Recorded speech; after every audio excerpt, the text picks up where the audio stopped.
And did you need the translation? He needs translation when somebody speaks in Spanish. Oh, okay. So I think that I will make the representation in Spanish because it's a country. It's our official language. Imperial is fine, but not that much. Not that much.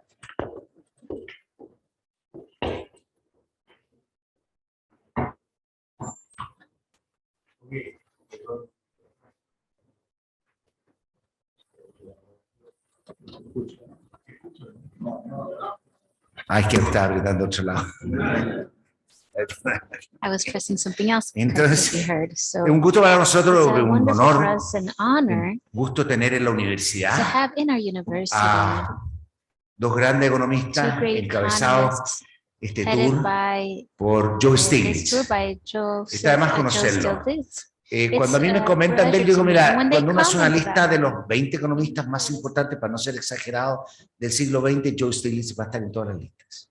Aprendimos muchísimo de él. A mí me tocó aprender mucho de su época peak, su paper de credit rationing, monopolistic competition, su paper con Grossman. O sea, hemos aprendido muchísimo de él. Y obviamente él tiene mucho que pensar y sigue pensando, como vamos a ver en esta presentación. Así que no necesito leerle su currículum, decir que en 2001 ganó el Premio Nobel de Economía por Perfect Information y todas esas cosas que usted las debería saber bastante bien. Obviamente está acompañado por Martín Guzmán, un buen amigo economista latinoamericano. Martín estudió su pregrado y su maestría en la Universidad de La Plata, se egresó el año 2007, ahí lo voy a presentar más porque todavía no es tan conocido. Después se fue a hacer un doctorado a la Universidad de Brown y entre 2013 y 2016 un postdoctorado en Columbia, donde trabajó con Joe. Y de hecho, bueno, ahí yo también conocí a Martín una vez que andaba con Joe en una reunión de Rich Macroeconomics. Y con Joe dirige el programa de formación académica llamado Institute for Policy Dialogue de la Universidad de Columbia. Es el miembro también del grupo de investigaciones sobre inestabilidad y externalidades macroeconómicas del Institute for New Thinking. Es también un think tank sin fines de lucro creado con el objetivo de aportar nuevas visiones a la economía y ha sido bastante activo. Es Senior Fellow Non-Resident del Center for International Governance and Innovation. Actualmente es profesor titular en moneda, crédito y bancos en la Facultad de Ciencias Económicas de su universidad, la Universidad de La Plata, y es profesor asociado a macroeconomía de la Facultad de Ciencias Económicas en la Universidad de Buenos Aires. Ha tenido una prolífica, para sus años, además, actividad académica, publicado numerosos artículos y fue ministro de Economía en Argentina en los años 2019-2020. Así que tengo el gusto de dejarlo a ustedes con la presentación que va a hacer Joe sobre Understanding Disequilibrium Theory. Welcome, Joe. Welcome.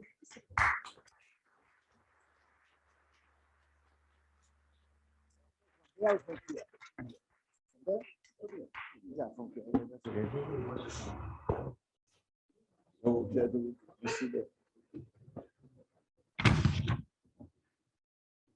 a real pleasure to be here.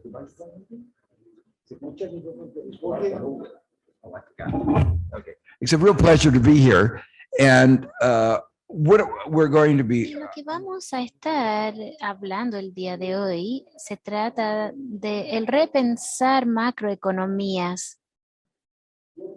Una manera de pensar en cuanto a dónde estamos el día de hoy es que la economía se desarrolla, la parte económica moderna estuvo muy influenciada por el desarrollo de física en el siglo XIX. Las teorías de equilibrio dominaron en física y economía, y también economía aspiraba a ser una ciencia como física.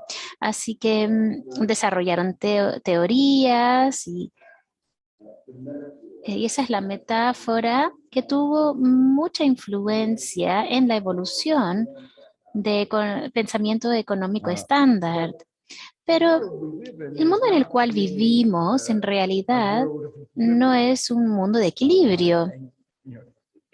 Y si pensabas que lo era, no has vivido a través de los últimos 20 años y la mayoría de ustedes, probablemente gran parte de sus vidas, ha sido una vida de choques, de shocks. Tuvimos 9/11, tuvimos la crisis financiera en 2008, después tuvimos otro desastre, la elección del presidente Trump, y eso fue un cambio masivo. Como vemos, la globalización, hemos estado trabajando para un mundo sin fronteras y de repente las fronteras comenzaron a ser construidas y unos años después tuvimos la pandemia y en Chile tuvieron algunos disturbios en 2019 y esos continúan y después tuvimos la invasión de Rusia en Ucrania. Ninguna de esas cosas pudo haber sido predecido. Y cada una de esas cosas han tenido efectos grandes macroeconómicos y los que crean políticas han tenido que lidiar con aquellos efectos macroeconómicos. Entonces, en muchas maneras, la teoría económica que se intentó para emular física del siglo XIX realmente no encaja en un mundo en el cual constantemente hay shocks o choques que son totalmente no predecibles, impredecibles y tienen consecuencias mayores. Y de alguna manera, si empezáramos desde cero, la metáfora, el modelo que deberíamos estar pensando más es la biología evolucionaria. La evolución, hablamos acerca de los cambios en el virus COVID-19. Sabemos las reglas en cuanto a cómo cambia. Sabemos mucho en cuanto a las mutaciones, mucho acerca de los procesos, pero nadie puede predecir exactamente cuál será la siguiente mutación. Entonces, hay mucha ciencia en la biología evolucionaria, hay mucho que no sabemos, pero sí también hay mucho que sabemos y mucho que no sabemos. No podemos predecir alguna de las cosas más importantes, si va a evolucionar de manera más peligrosa o menos peligrosa, más o menos contagiosa. Entonces, lo que voy a tratar de argumentar es que eso es lo que deberíamos estar pensando en cuanto a economía, de que no podemos, hay muchas cosas que no podemos predecir. Sin embargo, sí hay muchas cosas que sí sabemos. Sabemos cosas en cuanto a cómo funciona el sistema económico. Sabemos algo en cuanto a cómo responde a ciertos tipos de shocks o intervenciones. Y debemos admitir, como dije, que nuestro conocimiento es limitado. Pero el hecho de que nuestro conocimiento es limitado no significa, aún sabemos mucho y aún podemos intervenir como ciencia económica y utilizarlo para hacer mejores políticas económicas. Ese es básicamente el marco principal del cual voy a estar hablando y voy a tratar de ilustrar eso al hablar acerca de las maneras particulares en las cuales ese modelo de equilibrio ha sido algo un poco engañoso, casi peligroso, y la construcción de un modelo uno alternativo que llamamos desequilibrio y cómo nos da una mejor perspectiva en cuanto a qué pensar. Para aquellos que han estado estudiando macroeconomía a nivel ustedes saben que está la dinámica para llegar a la teoría del desequilibrio. Y el problema, la preocupación no es el desequilibrio, porque cualquier modelo bueno tiene que tener dinámica, pero tienen la dinámica equivocada. Estocástico solo significa variación. Y el mundo en el cual vivimos, sabemos que hay mucha incertidumbre, entonces no es una objeción para tener lo estocástico, pero tienen el modelo estocástico equivocado, tienen el modelo basado en eventos repetidos de la misma naturaleza, que lo que tenemos son eventos repetidos que son diferentes de manera fundamental. Y el equilibrio es realmente lo que nos preocupa, porque el mundo constantemente está desequilibrado por aquellas cosas impredecibles. Entonces, mucho de lo que vamos a hablar el día de hoy es la palabra desequilibrio. Entonces, déjenme comenzar para reiterar lo que ya dije previamente. El mundo ha vivido un shock, una serie de shocks sin precedencia en muy poco tiempo. Y estos shocks, muchos de ellos son económicos, como los financieros, pero muchos son mayor que eso, son fuera de eso, como la pandemia o como Trump. Entonces, son políticos, pero algunos son lo que nosotros llamamos endógenos. No era un asteroide que vino del espacio a golpearnos, sino que nosotros creamos el sistema financiero que llevó al colapso del 2008. Nosotros lo hicimos. Y aún en los eventos políticos como Trump son en parte endógenos.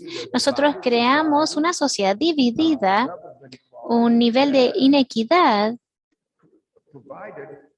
que proveyó un campo fértil para un demago, como un dios, semidios, que no pensamos que iba a tomar una forma tan fea. En mi libro, El precio de inequidad, yo dije que demagogo, antes de Trump, yo dije, esto es lo que me preocupa mucho, pero lo que sucedió fue mucho peor a lo que yo pude haber esperado, imaginado. Entonces me voy a enfocar en lo que yo llamo aquellas cosas profundas, esas bajas profundas. Si vemos el PIB siempre fluctúa un poco. Y en respuesta a la crisis financiera del 2008, habían algunos economistas que dijeron, nosotros no predijimos esta crisis. Es más, los modelos estándares dijeron que no podía pasar, que era irracional, más allá a aquellos que los modelos estándares con racionalidad podían incorporar. Pero algunos economistas dijeron, bueno, nuestros modelos no están diseñados para manejar estos tipos de vueltas hacia abajo. Y mi respuesta es como ir al colegio, médico, donde solo entrena a las personas para manejar resfriados. Y si vas al doctor y le dicen, mi especialidad es resfriados, pero si tienes cáncer, ese no es nuestro campo.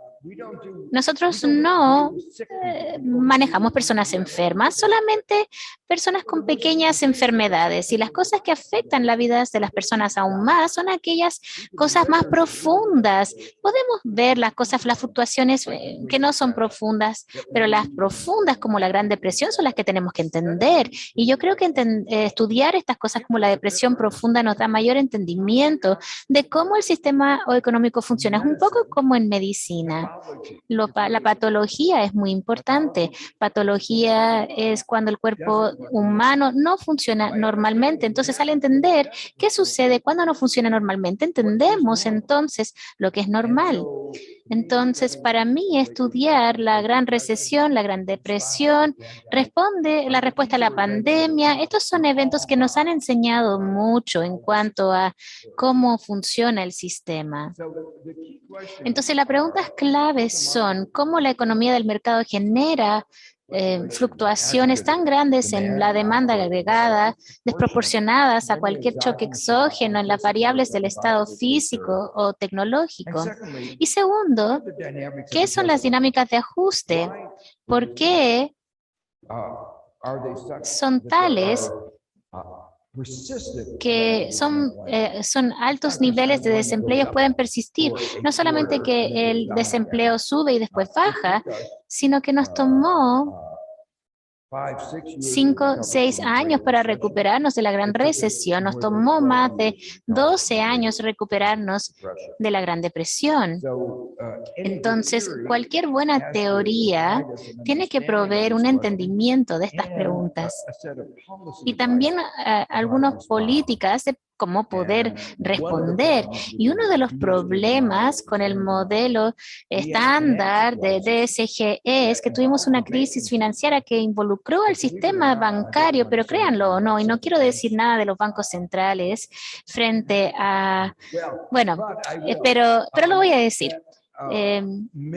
Muchos de los del Banco Central, aquellos banqueros, tenían modelos sin bancos.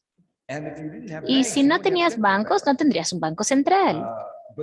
Pero no tenían buenos modelos de bancos y cuando tienes una crisis bancaria no tuvieron una buena teoría de la mejor manera de lidiar con esa crisis bancaria. Por ejemplo, la mejor manera de recapitalizar los bancos que habían quebrado. No, eficiencia, finanzas públicas, ni equidad, ni capital. En Estados Unidos lo que hicieron fue muy malo, nos costó mucho problema político, fue muy injusto y como tuvo consecuencias políticas a largo plazo que aún estamos enfrentando. Entonces,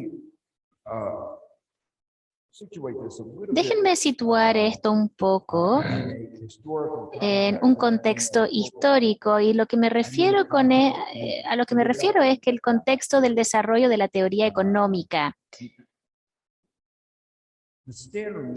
El modelo estándar en teoría económica, que era tan dominante por mucho tiempo, se llamaba el Arrow de Bru, que era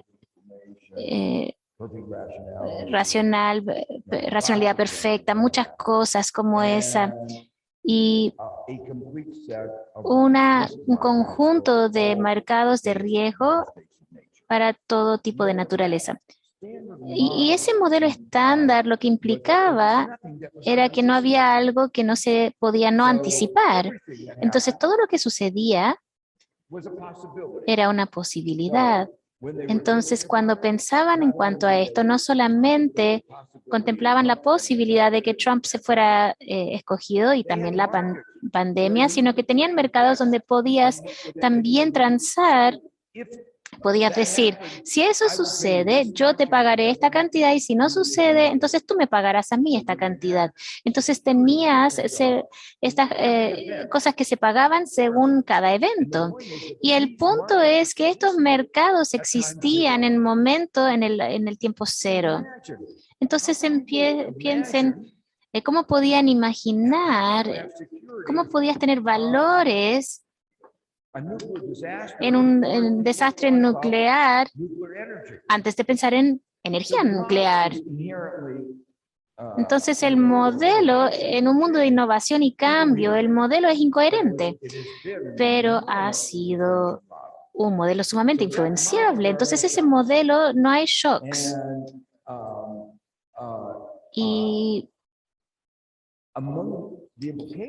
entre las implicaciones, no había quiebras, no había retrasos en pagos, y también hablamos acerca de inconsistencias macroeconómicas y con un conjunto completo de mercados, cada uno anota su plan, yo voy a hacer esto en esta fecha y cuando esto suceda haré aquello y aquello, y si eso sucede en esas fechas, en planes,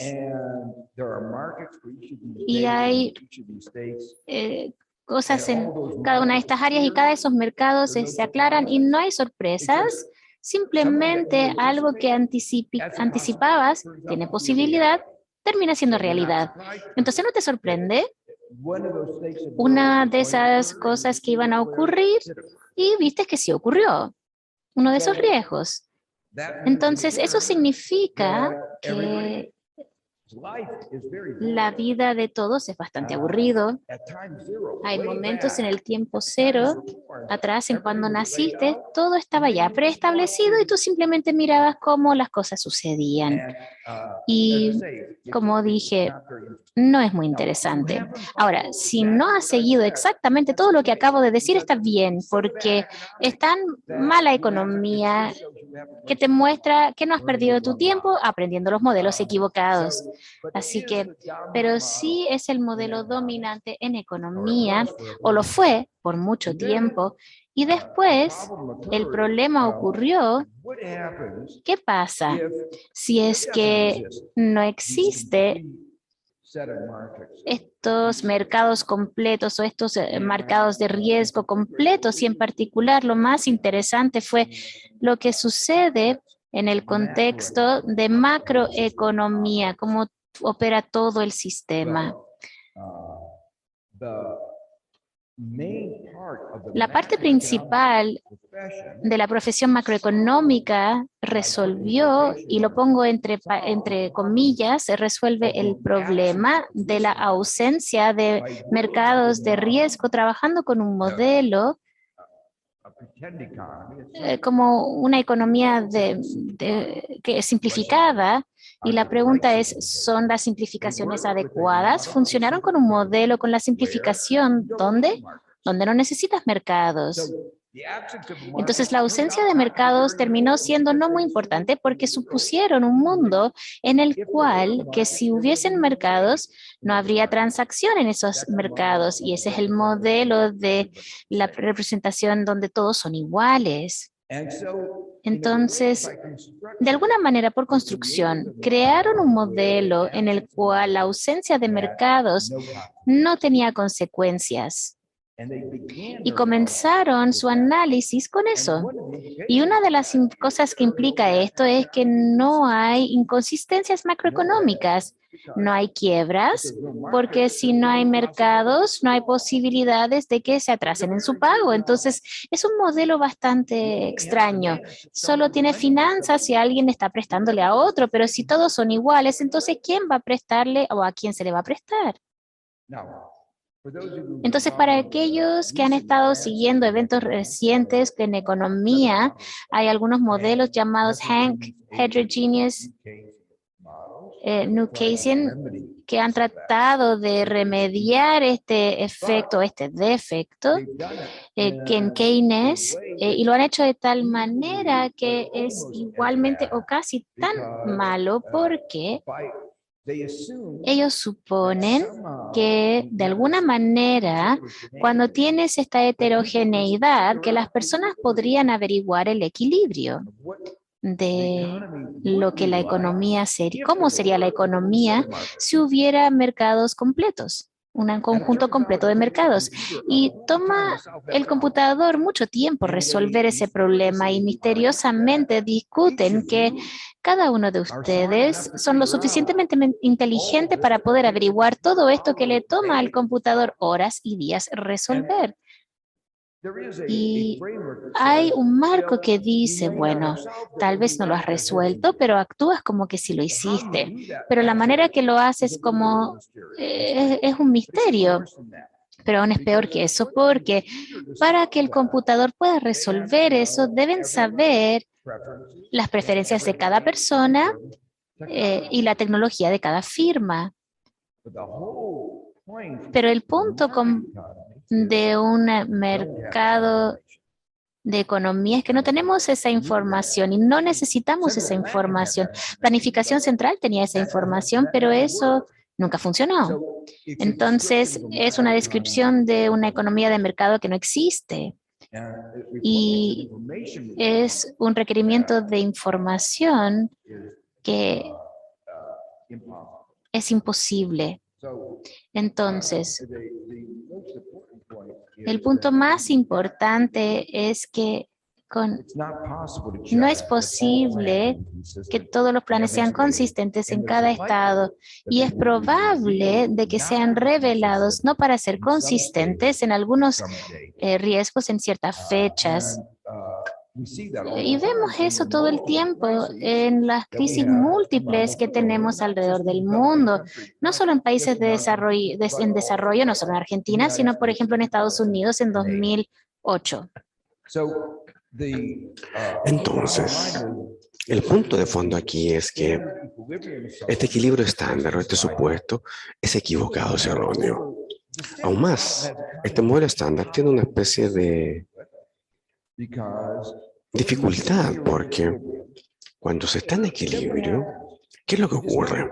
Descubrimos una y otra vez que no lo estamos. Lo que planificamos no ocurrió. No planificamos respecto de un evento como la pandemia. Tuvimos quiebras, tuvimos cosas que ocurrieron que no se anticiparon. Así que tenemos que revisar y volver a evaluar. ¿Y qué hacemos entonces?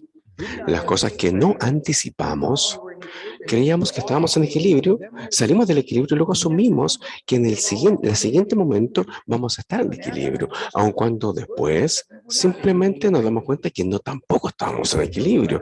Así que requiere mucha disidencia para creer que usted siempre está en equilibrio, aun cuando usted siempre dice que no lo está. Creo que es una expresión para eso que dice, un loco dice que es alguien que se define como que cree lo mismo, incluso cuando se ha probado que no es real. Esa es la definición de una persona que está loca. Y eso nos lleva entonces a un conjunto de situaciones, elementos asociadas a supuestos respecto del modelo que nos lleva a tener una herramienta pobre para entender la macroeconomía. Voy a revisar esto rápidamente porque no tenemos tanto tiempo y también quiero responder algunas preguntas. Pero ya mencioné este supuesto de el componente estocástico, que es la forma en que se modela. La estocástica no es una opción persuasiva, no se describe como un elemento independiente o distribución independiente que tiene el mismo impacto que la tecnología. Estos shocks, estos impactos son exógenos en los modelos estándares más que endógenos. Estos shocks asociados a la tecnología, si analizamos todos estos shocks y estos impactos que hemos descrito desde el principio de esta charla, ninguno de ellos son tecnológicos. Sabemos que existen shocks tecnológicos, sobre todo en estas economías modernas, pero muchos de estos shocks no son tecnológicos. Los supuestos de las expectativas racionales, ¿cómo podría esta expectativa surgir si es que esto nunca ocurrió a nivel bancario? No se computa, ¿cierto? No es lógico, no tiene sentido. Lo interesante aquí es entonces, bueno, esto es una visión filosófica quizás, pero aquellos que trabajan en la teoría de decisiones, cómo es que las personas toman decisiones, la pregunta de cuándo usted puede describir un comportamiento tiene que ver con que si las personas maximizan las utilidades con una probabilidad subjetiva bien definida. Es el sujeto que se está debatiendo un elemento económico, una filosofía económica en la probabilidad de estadísticas que se ha trabajado durante 80 años, corresponde a ese marco de trabajo, a esa teoría.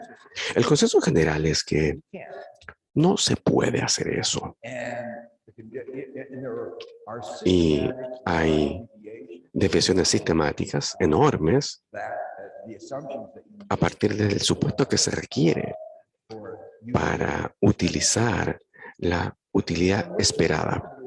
Lo interesante es que la macroeconomía se desarrolla como si toda esa literatura nunca hubiese existido. La ignoran.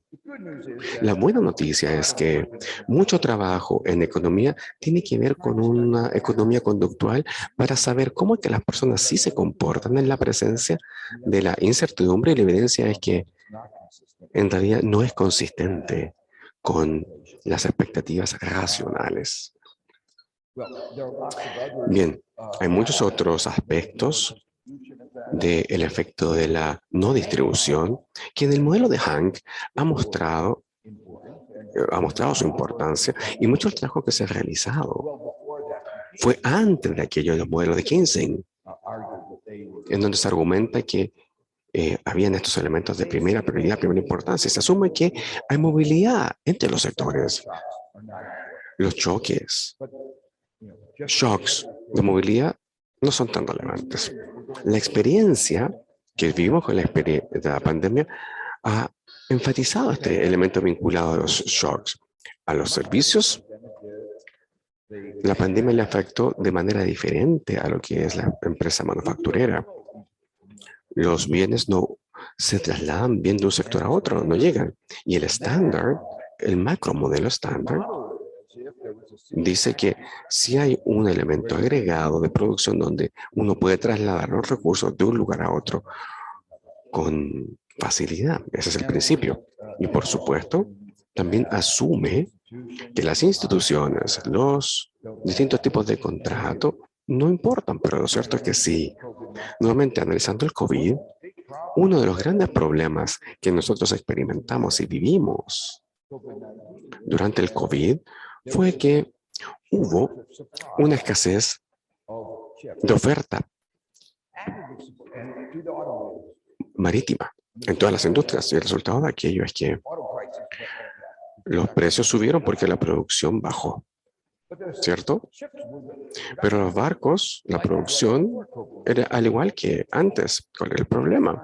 Que ahora tenían contratos a largo plazo con grandes penalidades si es que no se cumplían, y por lo tanto el gobierno ignoró la macroeconomía, la estabilidad macroeconómica, para de esa forma hacer este cambio para, por ejemplo, la construcción de iPhones, teléfonos inteligentes, en donde se podría haber vivido sin tener un nuevo iPhone, pero la economía sufrió muchísimo porque no podía tener en este caso autos, y fue una de las principales fuentes de 2021, fuentes de inflación de 2021, con una gran cantidad de ramificaciones. No sé cuántos de ustedes siguieron o supieron qué es lo que ocurrió con este derretimiento en el sistema de pensiones en Reino Unido hace 2 semanas. El gobierno ahí colapsó.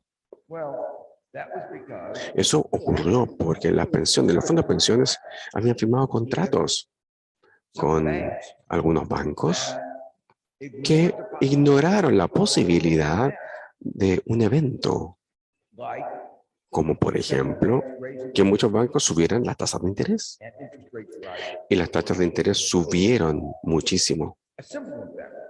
Un evento simple, pero escribieron o firmaron el contrato erróneo. Esto nos muestra lo importante que son estos elementos, y por lo general no se consideran los modelos macroeconómicos. El primer conjunto de supuestos que están relacionados o se relacionan con el equilibrio, la crítica hacia el equilibrio. El segundo conjunto tiene que ver con cuando fuera del equilibrio, cómo es que la economía se ajusta.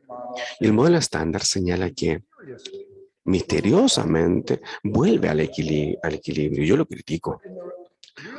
Pero en el mundo real, cuando usted no está en equilibrio, está en un proceso de descentralización y ajuste. Si hay una escasez de barcos, el precio de los barcos sube, lo mismo con los autos. Pero no están resolviendo el problema de equilibrio, están respondiendo tan solo a la forma en que el mercado reacciona el día de hoy. Hay poca mano de obra, suben los sueldos. Y luego la pregunta es, si esa es la descripción de cómo funcionan los mercados, entonces, ¿es ese sistema estable? Esa es una muy buena pregunta, y la respuesta es muy simple. La respuesta es no. Ahí hay un elemento interesante a analizar. Si usted tiene una escasez de trabajos, los sueldos varían y eso por supuesto aumenta la demanda de mano de obra, pero no podríamos decir que si los sueldos bajan y los ingresos bajan, las personas van a tener menos que gastar y por lo tanto gastan menos y la demanda por estos bienes baja. Y si la demanda de los bienes baja, la demanda del trabajo también baja. Entonces tenemos que evaluar que la sustitución de factores tiene que ver con el efecto del ingreso y en una amplia cantidad de variedades esto se superpone a la sustitución y los sueldos entonces van a generar más desempleo, no menos. Y hay muchos modelos que muestran que eso es lo que en general ocurre. Hay muchos otros ejemplos que podemos ofrecer. La macroeconomía, la inconsistencia de la macroeconomía, de la que he hablado,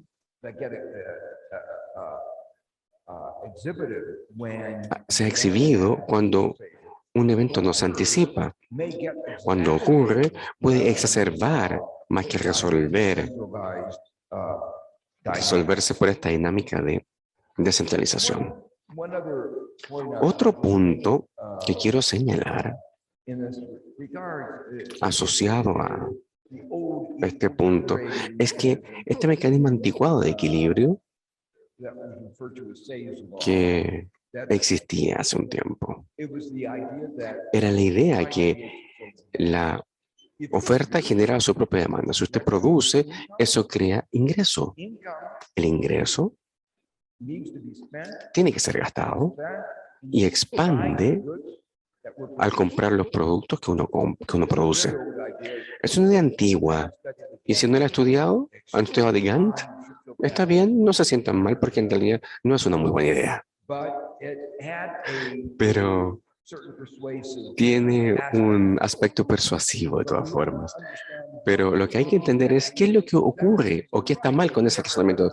Si eso fuera correcto, no habría desempleo. Si la demanda genera su propia, si la oferta genera su demanda, no habría dificultades. Pero la respuesta es simple. Las personas tienen su ingreso y lo transforman en un bien que no produce dinero, tierras.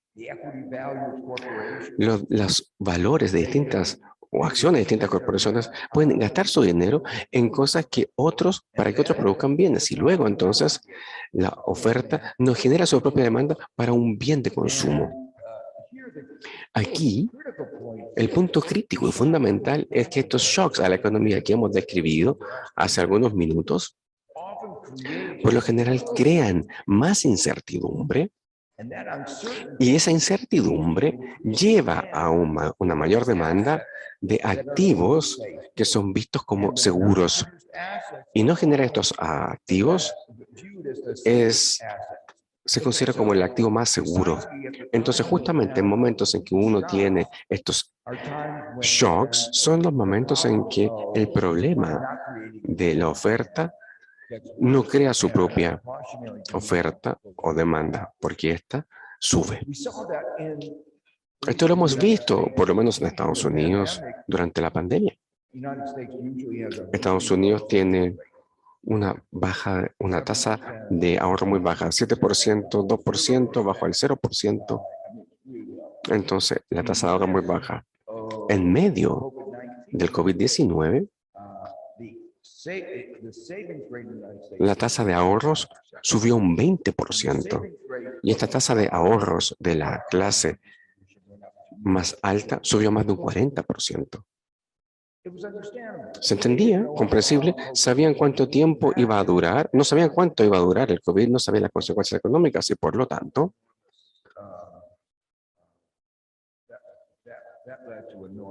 eso produjo, por supuesto, ser precavido y de esa forma ahorrar. El primer problema aquí, o el problema central, es el que ya hemos mencionado, que tiene que ver con la naturaleza de los shocks a la economía. Los impactos son diferentes, distintos a aquellos que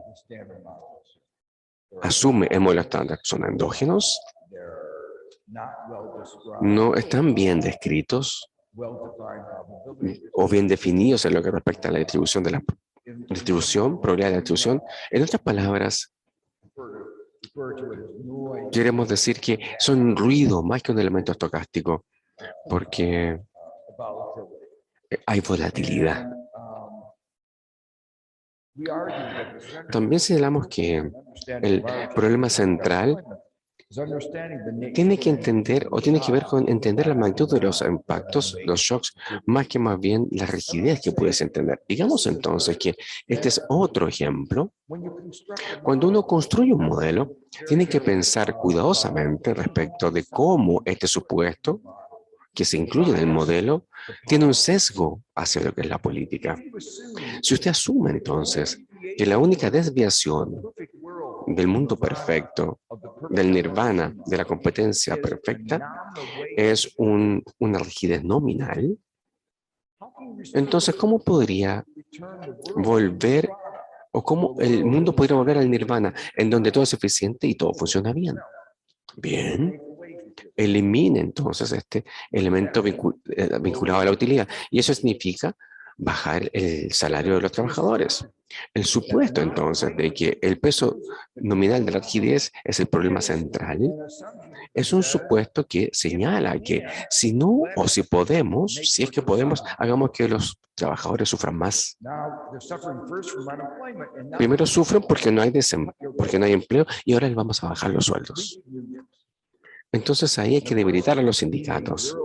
Entonces en el mundo que estamos hoy en día, en donde los trabajadores tienen peores condiciones, esta es una receta, yo creo, que no solamente es equivocada, sino que también desde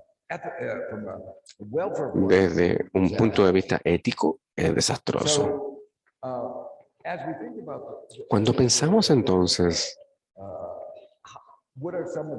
en cuáles son los elementos clave, tenemos que entender cómo las fricciones financieras y otras rigideces del mercado amplifican estos impactos, estos shocks. Se cree que hay cambios que dan luz a una gran fluctuación y agregan a la demanda o demanda agregada. Una de las cosas entonces, una fortaleza de su trabajo se concentra en las expectativas que asumen que todos creen lo mismo. Pero, de hecho, el que tengamos esta discusión en donde decimos yo no estoy de acuerdo con las expectativas de los modelos es una evidencia de que ese modelo tiene que estar incorrecto porque yo no estoy de acuerdo con ese modelo. ¿Cierto? Entonces debería quedar claro y de manifiesto que no estamos de acuerdo respecto de muchas cosas. Y en particular, no estamos de acuerdo respecto de los efectos de la inflación. Algunas personas tratan de averiguar si es que hay persistencia, algunos no. Y eso significa entonces que si hay diferencias en los puntos de vista, en un mercado normal, una economía normal, entonces hay espacio, por supuesto, para que las cosas salgan mal. Y lo que se demuestra aquí entonces es que esos elementos pueden ser explícitos, implícitos, pueden estancar los precios de las acciones, pueden estancar las economías. Y por lo tanto, eso da luz o espacio a espacios donde las personas creen que son más ricos que la economía. En otras palabras, si nosotros tenemos una apuesta, yo creo que voy a ganar. Y él piensa que él va a ganar la apuesta. Entonces, nuestra riqueza es mucho más grande que la economía. Pero aún así, la cantidad puede fluctuar. Y hemos mostrado que la fluctuación puede dar origen a una fluctuación económica. Y luego, entonces, el punto central es que como la economía siempre está evolucionando, siempre estamos apostando. Y eso da espacio también a situaciones y dinámicas mucho más complejas. ¿Cuánto tiempo me queda?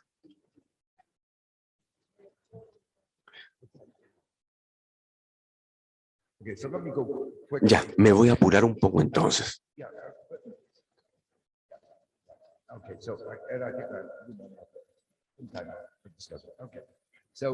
Bien, entonces, he mencionado algunos ingredientes clave de una dinámica del desequilibrio de este modelo con aleatoriedad y con ruido aleatorio, entonces una característica clave es que siempre estamos aprendiendo respecto a cómo el sistema económico está operando. Nunca en realidad hay un equilibrio real. Y siempre estamos averiguando, sabiendo que el mundo quizás es diferente a lo que pensábamos. Y esos eventos que son perturbadores son aquellos que revelan, los eventos más perturbadores revelan las diferencias entre nuestro punto de vista previo y la realidad. En 2008 fue muy perturbador, porque en 2008 todos pensaban, y pensaron por 20 años, que existía esta gran moderación, y pensamos, ¿lo entendemos? Entendemos cómo funciona la economía, y repentinamente esta gran moderación resultó ser el gran fraude, y pensamos, bueno, aquí estamos en presencia de productos financieros que se suponían que tenían que estabilizar la economía y la desestabilizaron. Entonces tuvimos que volver a la pizarra y averiguar en qué nos equivocamos. Y estaba muy equivocado, de hecho, ¿eh? Fue un gran error. Por lo tanto, son los puntos que pueden ser más perturbadores. Pero, por supuesto, genera mucho conflicto, porque en ese punto tuvimos que llegar a un consenso respecto de la gran moderación. Y los economistas creían en la gran moderación. Y luego tuvimos algo que en realidad no era consistente con esa gran moderación, y por lo tanto eso nos llevó a un momento de gran inconsistencia. Así que lo que hemos hecho, me voy a saltar esto, ¿eh? Hemos generado un conjunto de modelos que pueden responder a una incertidumbre creciente de forma precisa. Podemos formalizar todo esto. Y el elemento clave aquí es que cuando un evento, como por ejemplo la gran recesión ocurre, se desarrolla, aumenta la incertidumbre. Entendíamos el mundo y luego nos damos cuenta que no lo entendíamos. Y eso significa que esta dispersión, hay una dispersión en nuestras propias creencias y en las creencias de la sociedad. Y la incertidumbre aumenta. No tengo tiempo para revisar estos puntos de aquí, de cómo esto se produce o desarrolla, pero aún así opera no solamente en el sistema económico, sino que también en el sistema político-social. Y es un momento de aprendizaje.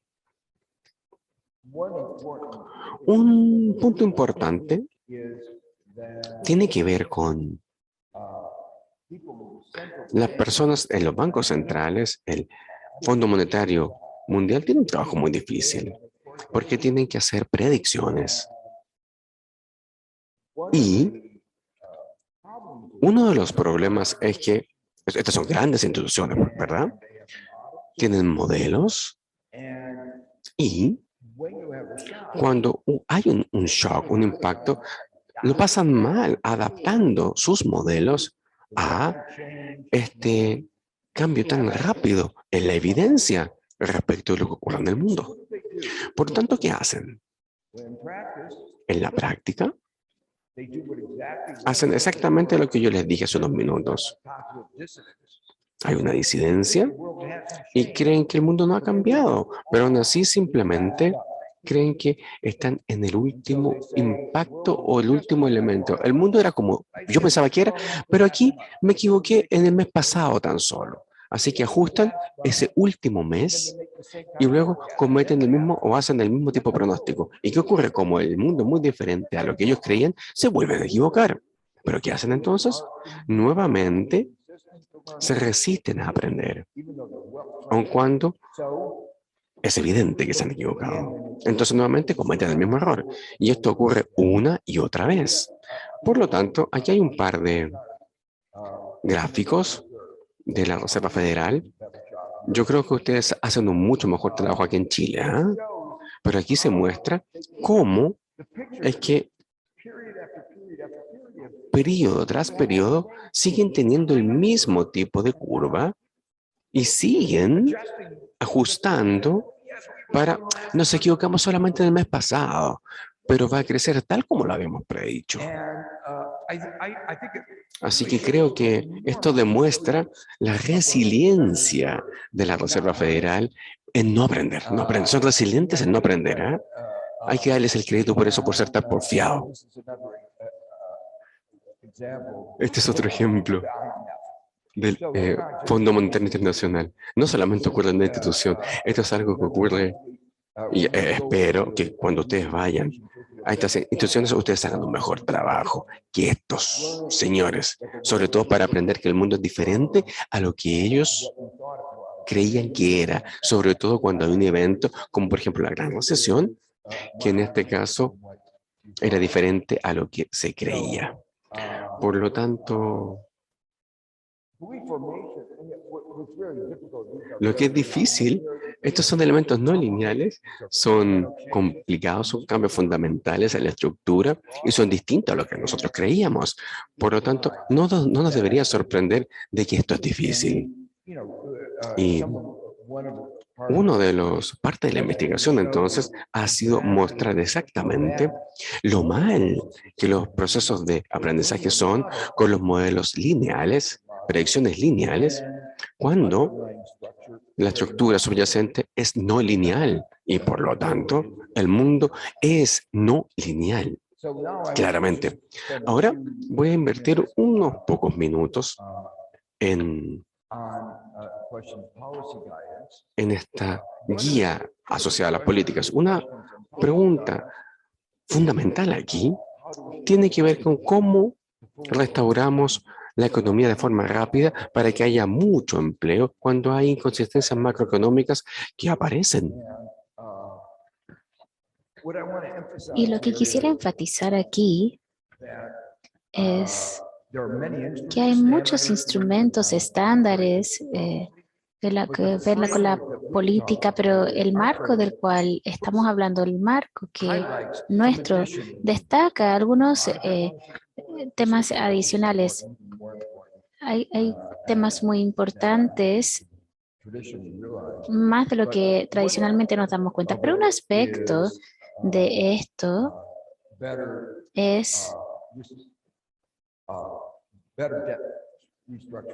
mejores mecanismos de reestructuración de deudas, que uno de los problemas en las inconsistencias macroeconómicas es que las personas toman deudas que son mucho mayor a lo que pueden pagar, creyendo que van a poder ser que iban a ser capaces de pagar, y eso es muy importante. Ahora estamos anticipando un conjunto enorme de problemas de deuda soberana en el tercer mundo.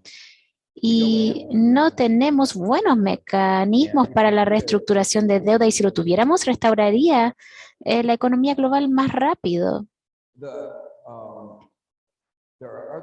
Hay otras cosas, como ya he mencionado, tienen como estabilizadores automáticas. Tenemos limitar la exposición a shocks endógenos y exógenos, regulación del sector financiero, restricciones a los flujos capitales, mayor énfasis en la política fiscal, lo que puede ser a tiempo, más efectivo, menos distorsionar que la política monetaria, pero una parte importante refleja el problema principal que les hablé antes, que tiene que ver con la ausencia de mercados de riesgo. Entonces, estos mecanismos públicos de recompartir para una gran variedad, o sea, mejor mecanismos de compartir riesgo públicamente y políticas, eso es como lo que tienen educación en Australia para la educación, en otras formas son políticas sectoriales. Y creo que voy a saltarme esto. Hay algo interesante es que el mundo ahora está pasando a través de un debate grande en cuanto a la inflación. No hemos tenido inflación como esta por 50 años. El mundo el día de hoy es muy diferente al mundo de hace 50 años atrás. En Estados Unidos, los sindicatos eran más fuertes, no había globalización, teníamos marcos legales diferentes para relaciones laborales. Hay muchas cosas, éramos más economía de manufactura, más que servicio, no basado en conocimiento. Por lo tanto, es muy difícil poder hacer inferir en cuanto al día de hoy basado en lo que sucedió hace 50 años atrás. ¿Realmente creemos que podemos simplemente mirar los datos de hace 50 años atrás para hacer una fuerte predicción de lo que está sucediendo hoy? Y hace 50 años atrás no teníamos el shock de los precios de petróleo ni tampoco el COVID-19 y ahora tenemos los dos juntos.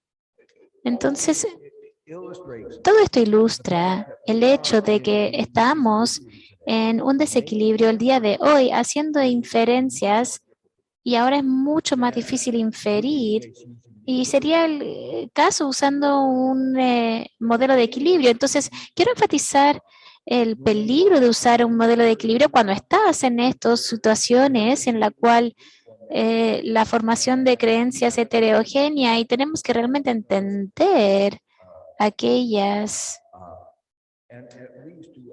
por lo menos para una respuesta diferente a la inflación de la que hemos tenido. Entonces, la línea final es que esta teoría del desequilibrio creo que vuelve a la macroeconómica, vuelve a fundamentos.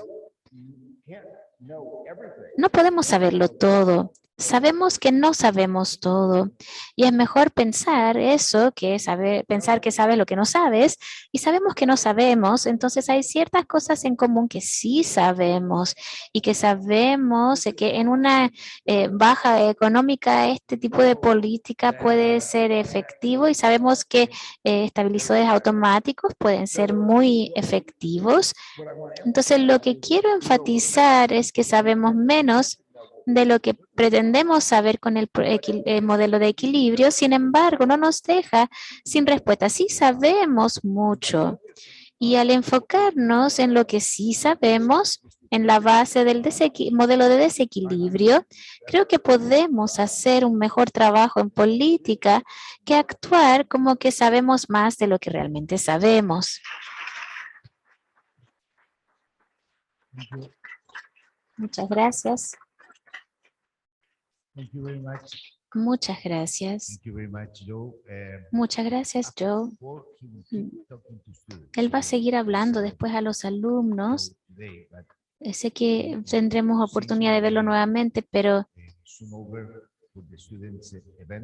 antes de ir al evento de los alumnos, prefiero hablar inglés para poder discutir un poco. Quiero provocarte. Quiero hacer esto un poquito más divertido, ¿ok? Y voy a decir en inglés, así nadie puede quejarse de que fueron problemas de la interpretación. Disfruto tu idea. Tenemos que pensar más, tal vez. Te hemos alcanzado demasiado en el modelo estocástico de equilibrio y vamos a Hans y tratamos de estudiar agentes heterogéneos, pero sabemos que es limitado lo que podemos hacer. Entonces tenemos que mirar de esta idea de equilibrio, de física, movernos a la evolución, la biología evolucionaria. Es interesante el pensar. Debemos aprender mucho más de todo esto, pero quiero defender el equilibrio y lo que yo aprendí de ti, porque el equilibrio no significa que es óptimo, si no, no tendríamos políticas públicas. Aprendimos que puede ser eficiente tener racionamiento crítico.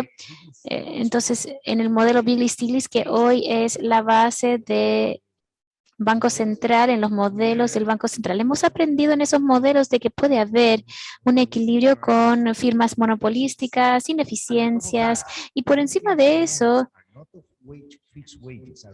los precios fijos o salarios fijos, lo podemos hacer igual, pero también queremos, si tú quieres ir al Banco Central y miras los modelos, a veces estás un poco vergonzoso porque es muy simple, demasiado simple, suposiciones simples tal vez, pero el equilibrio, ¿qué es?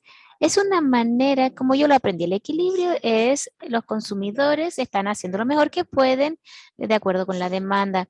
La producción, estos productores están haciendo lo mejor, están entregando la producción, entonces bajo mucha competencia imperfecta, tenemos que hacer suposiciones de las expectativas, de la dinámica. Entonces no hay nada normativo, diría yo, de decir que esto sea óptimo, pero yo creo que es importante decirlo. No vivimos en algo perfecto. Pero también viene a lo segundo que dijiste, que nunca vamos a poder predecir crisis y ese es un problema que no podemos resolver porque si fuésemos capaces de predecir crisis, no existirían las crisis. Entonces, el tema empírico es como cuántas crisis hemos evitado, porque han habido crisis, pero algunos han sido evitados, no lo sabemos. Es un tema muy interesante, pero para poder pensar, por ejemplo, en esto, pero quiero hacer un punto, hay que pensar esto con una copa de vino, pero en el tema de la predicción, hay un tema de la predicción y de cómo abordar la crisis, y yo creo que hemos aprendido mucho. La Gran Depresión y la crisis global financieras fueron similares en el efecto de riqueza inicial, pero la crisis global financiera fue de una orden de magnitud menos dramática porque hemos aprendido que tenemos que tener, sabemos que tenemos que intervenir con el mercado financiero y diferentes cosas. Aprendimos mucho. Y la crisis de COVID, la crisis, siempre dijimos, 5 meses de estar encerrados y el mundo produjo 3% menos que el año previo. Y esto es porque también había una reacción fuerte de políticas y hubo mucho. Todos los gobiernos y bancos centrales provearon garantías de créditos porque era la única manera de poder proveer esto para una crisis, que era una crisis, porque las personas tenían que pagar deuda durante 6 meses, pero no pudieron trabajar. Entonces ya había demanda. Entonces hemos aprendido. Creo que tenemos que aprender mucho más y no estar complacientes, pero a los mercados emergentes hemos tenido la crisis financiera global y hicimos mucho mejor que economías avanzadas. Nunca antes, después de una crisis, los mercados emergentes pueden hacer mejor que las economías avanzadas. El normal era que, normalmente, la idea era que cuando hay una necesidad en las economías, cuando hay tiempos difíciles en mercados emergentes, pero ahora fue el contrario, fue lo opuesto, aún en una parte del año previo. Hubo esta moderación que sabemos mucho de políticas, pero no sabemos mucho de los shocks. Entonces, por eso, esto no va a durar para siempre, pero es importante darnos cuenta de que todos mercados emergentes, o la mayoría, también hay excepciones que tienen problemas a largo plazo, pero en la región, también en Asia, pero la mayoría de los mercados emergentes les fue bastante bien y es porque aprendimos de los errores de la crisis asiática, porque esa crisis asiática fue utilizado para combatir problemas globales, apretando políticas fiscales y monetarias, que es haciendo lo opuesto y no permitiendo que se ajusten. No hicimos eso. 10, 12 años después y no, reaccionamos mucho mejor, estábamos más preparados. Entonces quiero poner el lado optimista también. Yo estoy mirando el otro lado que no has discutido. Y finalmente, un punto menor, tienes razón de que los bancos centrales utilizan modelos sin bancos. Sí, es un poco incómodo, pero deberían ser llamados autoridades monetarias porque sus modelos tienen dinero. Quiero hacer unos comentarios. Estoy de acuerdo, hemos aprendido mucho y hacemos mucho mejor.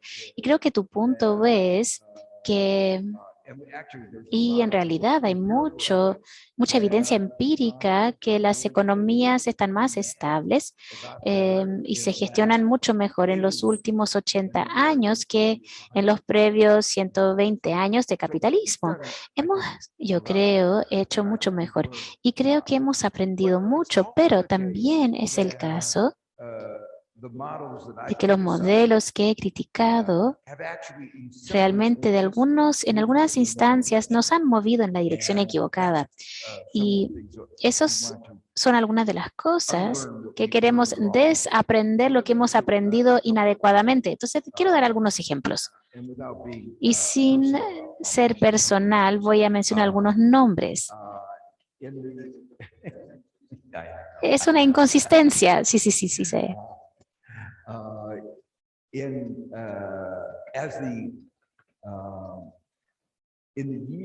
En los años anteriores de la crisis del 2008,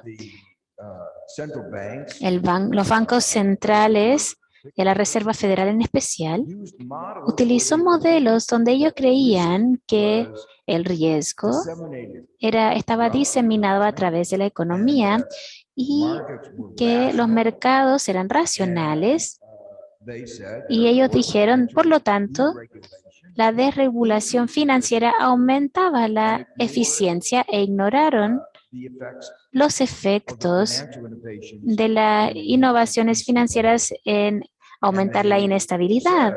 Y dijeron que eso nos permite movernos hacia desregulación. Y era interesante, Greenspan, en el testimonio que tuvo que dar al Congreso después de la crisis financiera, dijo, esto fue el gran error en su razonamiento.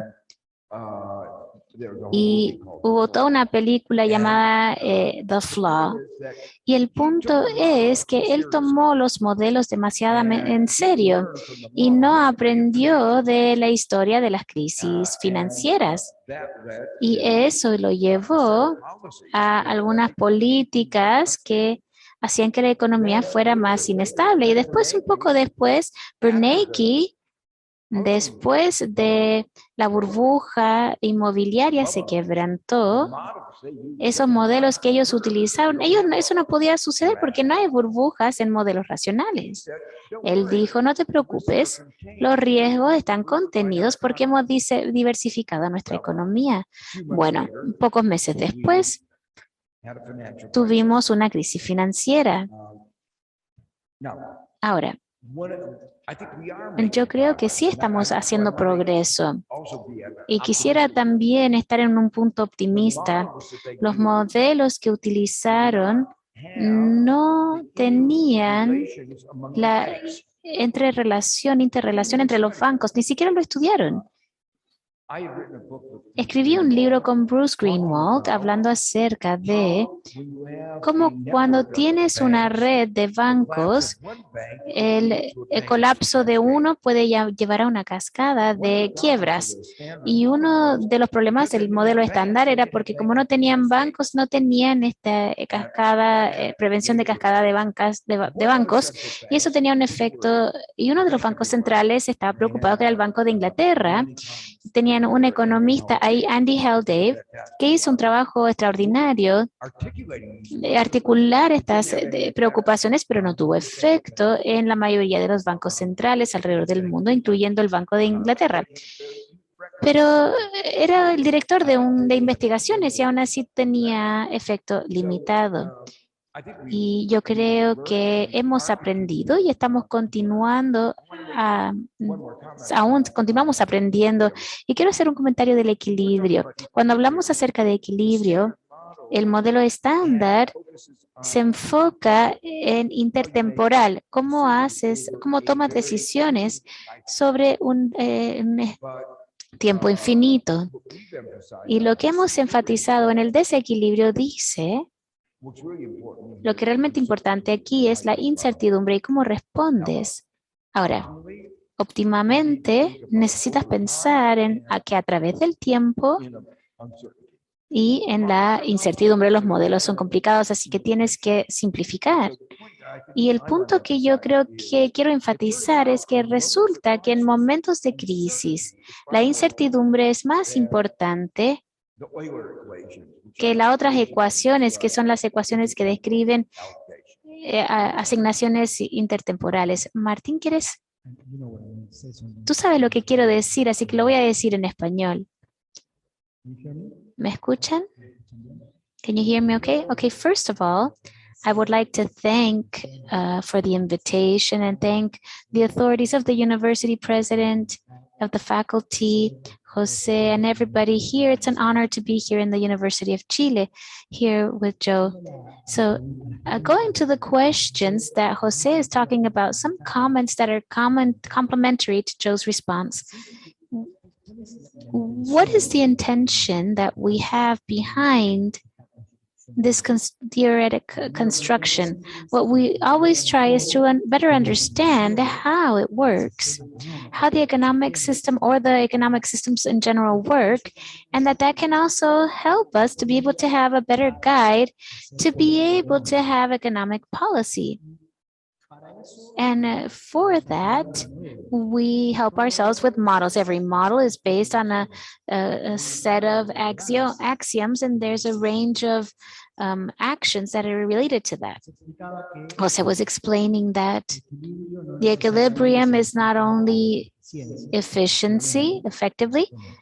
Well, Joe, in the 70s, in the 80s, 90s, developed literature, all kinds of literature in which we take the basic model, the standard Arrow, DeGrammer, and others, and they change a little bit each one of them. For instead of perfect information, we allow almost imperfect information, and etc.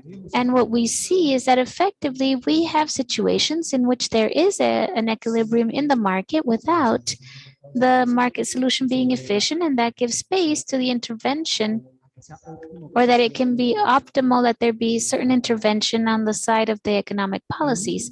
And in this structure, this theoretical structure, we focus on one aspect in particular, which has to do with the knowledge that participants in the economy have regarding the different states, the different things that can happen in the economy.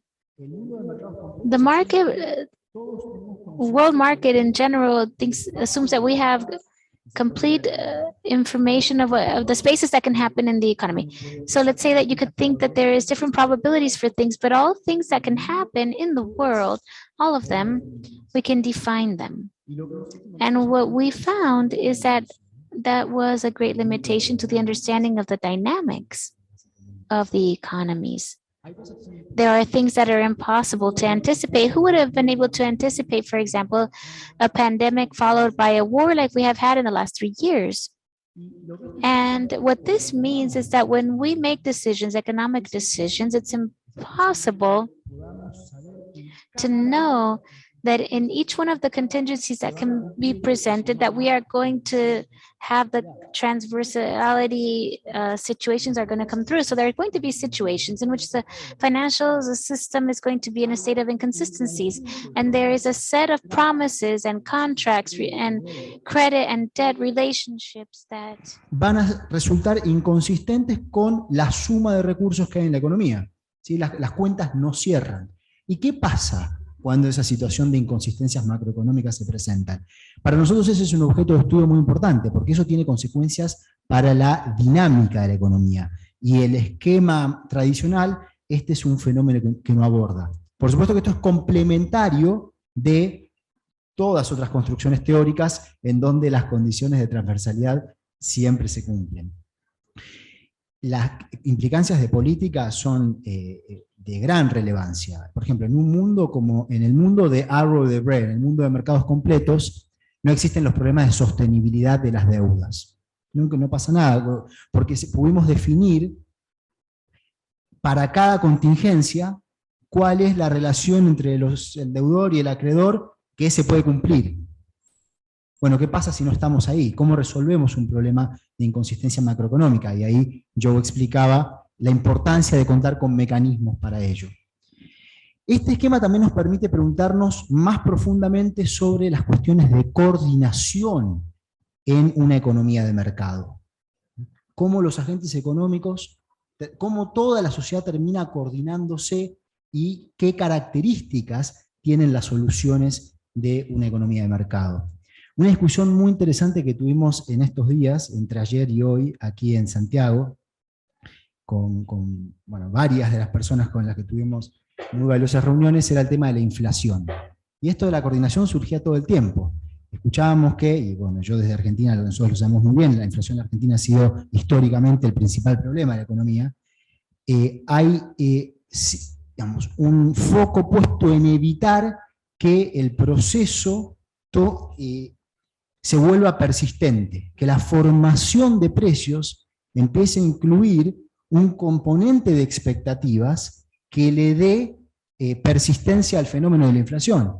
Ahora, si nosotros decimos que estamos en un mundo en donde no podemos conocer todos los estados que se pueden dar, bueno, directamente entonces es imposible que haya expectativas racionales, porque hay eventos que ni siquiera podemos definir. Y estamos abriendo la puerta a un mundo donde es muy probable que las expectativas sean diferentes. Tal vez los sindicatos tengan unas expectativas, el Banco Central tenga otras expectativas, otros participantes de mercados tengan otras expectativas. ¿Cómo se coordinan todas esas expectativas y cuáles son las características dinámicas que tiene la economía en un contexto tal? Estas nosotros encontramos que son preguntas que en el marco tradicional para el análisis macroeconómico son muy difíciles o prácticamente imposibles de responder. Y marcos más flexibles sobre ciertas hipótesis nos permiten adentrarnos en buscar respuestas a preguntas que son ciertamente complejas. Muchas gracias, Martín. Muy interesante, estamos en la hora. Ahora viene una cosa con los estudiantes, va a seguir Joe aquí, algunos nos tenemos que ir, pero él generosamente con Martín nos van a dedicar más tiempo. Yo antes de terminar, eso sí, quería llamar al escenario a Juan Pablo Castro y Joaquín Martínez, miembros de la mesa organizadora de esta segunda versión del Congreso Crítico de Ciencia Económica y Administrativa, quienes quieren entregar un reconocimiento al profesor Stiglitz.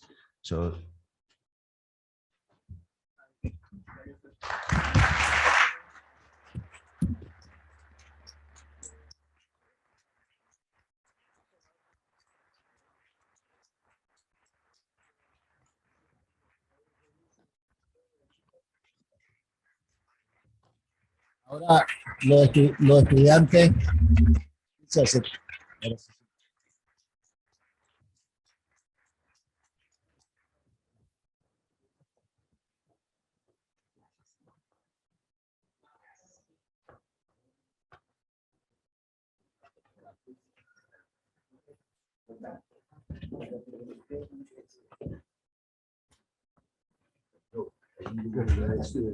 Oh, okay. Thank you very much. Good question. We couldn't fully answer it, but it's the Euler equation versus the uncertainty. No, yo no vengo. Sí, sí, tengo